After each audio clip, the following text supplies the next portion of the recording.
Richard Fuller. He is founder and president of Pure Earth Founder.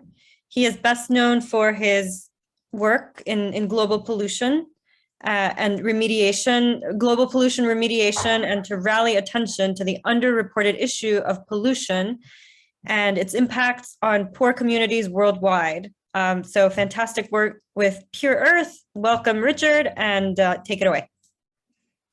Thank you, Diana. Peter, thanks for foreshadowing this conversation that I want to have with everyone at the beginning of your pitch. That was really super.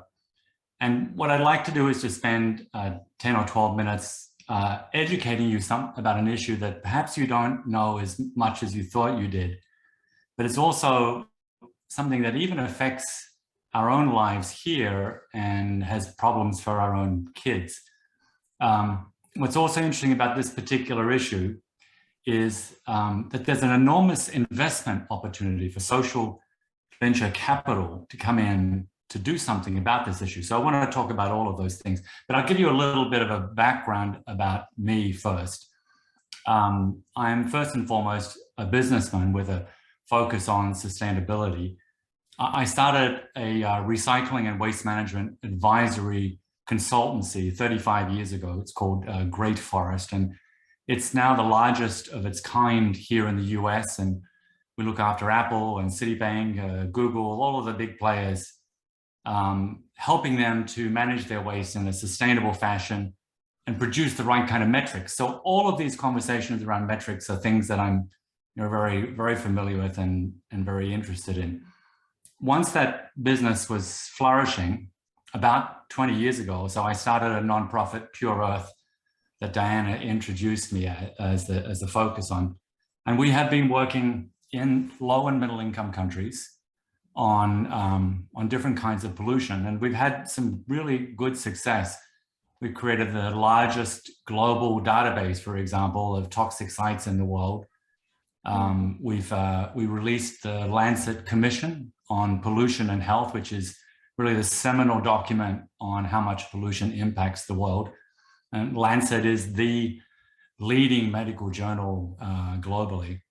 And we've written a lot of journal articles and also partnered with all of the key international agencies. So we're strongly aligned with World Bank, all the UN agencies, UNICEF, European Commission, USAID, and all of those sorts of things.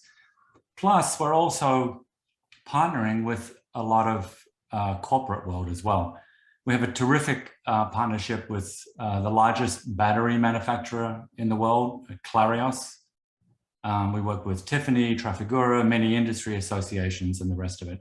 So Pure Earth is very collaborative, results-oriented, metrics-driven NGO. We're not an advocacy group at all. We use best science to try and solve problems in a pragmatic fashion out there in the world. So all of that leads me now to talk to you about lead and what's going on with lead right now, because it's a really big deal globally, and most people are not really aware of how much of a big deal it actually is. Last year, we published a report with UNICEF that looked at the extent of lead exposure in children around the world. And we found that 800 million children currently are lead poisoned. That's 1 in 3 children around the world. Wow. Yeah. 97% of them are in low and middle income countries. There are many thousands of lead poisoned kids in the US, but just in India alone, 270 million children, 1/2 of all the children under the age of 18 are currently lead poisoned. The bar we set for what lead poisoning is that in their blood, if you measured it right now, you would find 5 micrograms per deciliter of lead in blood. Now that's the level that in the US, it triggers a very strong response from the government, who come in and try to find out where the kid's getting lead from. Do they need to treat it? How do we stop that lead? It's a level of action. Because at that lead and at that level and above, as Peter was mentioning earlier, there's a whole set of really significant impacts that occur. The first is that it actually causes low level of brain damage. So while a baby is growing and in the first 1.5 years of life or so, the frontal cortex especially is knitting together. And if lead is present in the bloodstream, it doesn't connect as many neurons to each other as it normally would. So you end up with a brain that has fewer connections per square centimeter of brain matter. And it's also slightly smaller in size. And with that, that's why you get a loss of intelligence. There's a 3 to 5 IQ points lost for all of these people. There's a loss of educational attainment, about 1 year on average of educational capacity. They're also more inclined to be involved in violence. There's twice the amount of murder and the rest of the horrible crimes in this group than there is in people that haven't had these exposures when they were very young. And for the economists, because lead and IQ loss reduces your lifetime earnings, there's a dollar amount that scientists can put to this. And the World Bank calculates it's as much as 2 to 4% of global GDP that this costs, this amount of lead poisoning that's out there right now. So it's permanent. So 1/3 of the world suffers from this right now. It's an enormous problem, but the crazy thing about this, the wonderful thing about this is this issue is inherently solvable. So, and the reason that I know that is because what we need to do is we need to work out where is the lead coming from in order to understand how we actually fix this issue. And the answer there is, it's not from gasoline, as Peter pointed out, it's no longer lead in gasoline. And here in the US, we've been focusing on lead in paint and lead in pipes. And that's an issue that we need to deal with here, but our numbers here are quite small. The big numbers overseas in the poorer countries, the main source of these lead exposures comes from the main reason that we extract lead and we use it, and that's car batteries.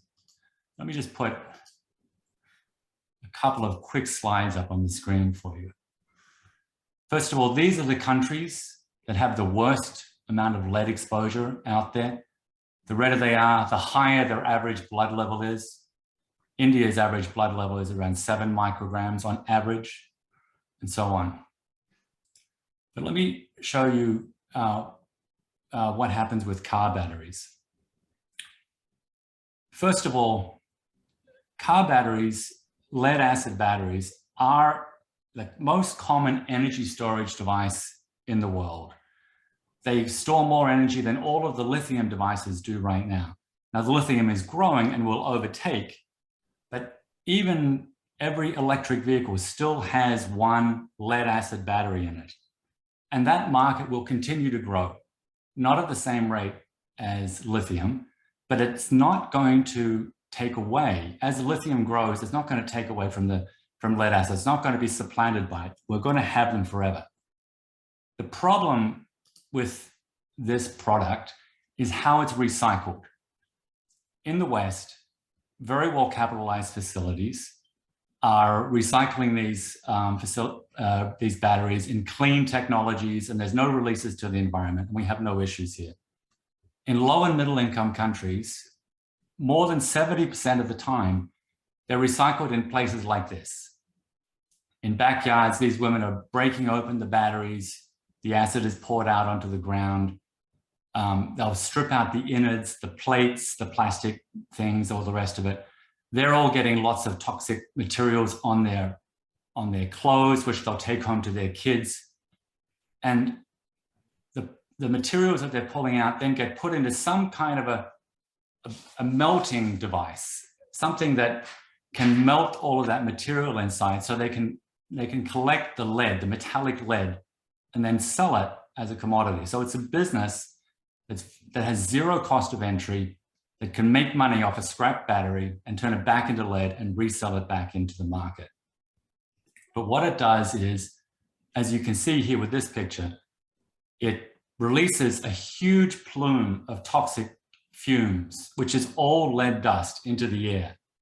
About 30% of the battery and the lead in it is actually lost into the local environment, and it floats up into the air and throughout all that local village, poisons all those children. It will float several kilometers even, and it will float over into croplands. And there are certain types of crops that will absorb lead, especially sweet potatoes, certain kinds of spices, rosemary, marjoram take up lead very well, turmeric does. Some of the leafy greens take it up as well. And if that happens, then they're often getting into the global food supply.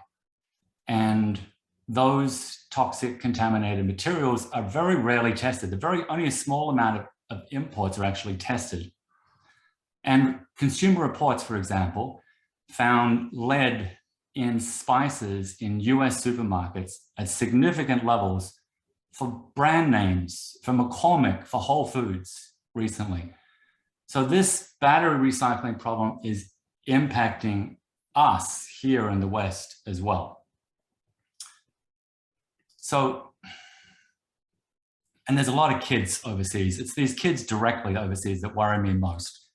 But let me talk a little bit about the solution to this, because in the solution is really an interesting opportunity, I think, and this group may be interested in it, because the industry that does all of this, it's dirty, it's poorly regulated, it's fragmented, and there is an opportunity here for closed loop investment to set up clean recycling smelters and systems.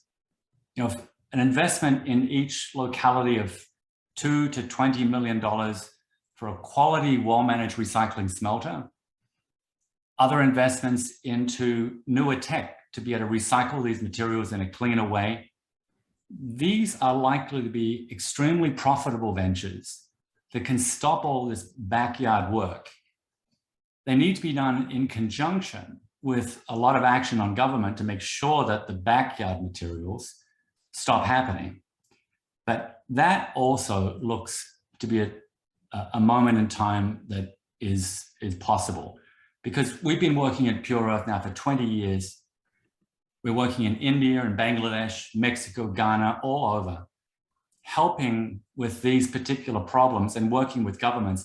And they are ready to go make these changes to stop this from happening in their countries. For example, India has asked us to provide a guideline for how to establish a standard for a smelter that's clean.